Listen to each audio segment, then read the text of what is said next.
Now there was an Ethiopian who had come to Jerusalem to worship and was returning home. Seated in his chariot, he was reading the prophet Isaiah. The Spirit said to Philip, "Go and join up with that chariot."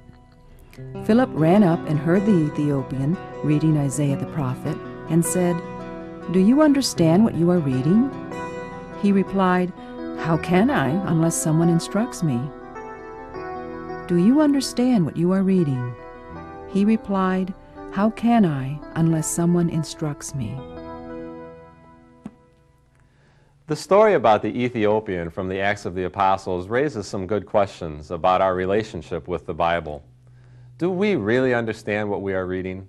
How can we unless someone instructs us?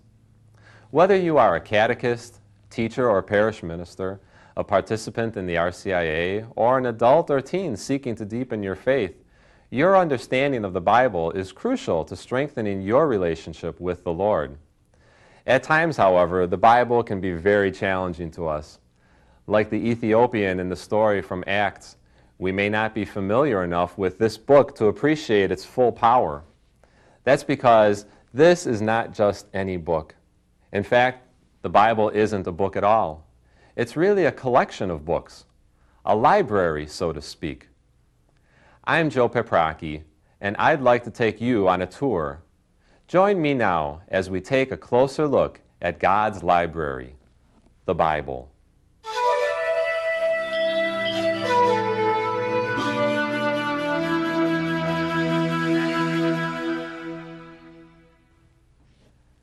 During this program, we're going to deepen our understanding of the Bible by approaching it not as a book, but as a collection of books. We've all been to the library before. We know how a library works. We start by searching the card catalog. Next, we locate the section of the library in which the book may be found. After locating the book, we check it out to read at our leisure or as needed.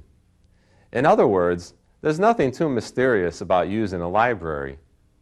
If we approach the Bible as God's library, it makes sense that we would use it in much the same way. What we find when we enter God's library is an arrangement not unlike the one we just described. In fact, if the Bible were truly a library building, its floor plan would look something like this. We would find a catalog, namely the table of contents. We would find God's library divided into two large sections, the Old Testament and the New Testament. Each of those two sections would contain four smaller sections.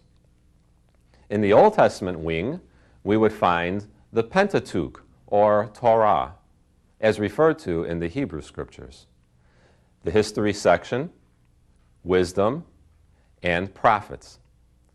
Over on the other side, in the New Testament wing, we would find the Gospels, Acts of the Apostles, letters, and Revelation. Let's take a closer look now at these various sections of God's library.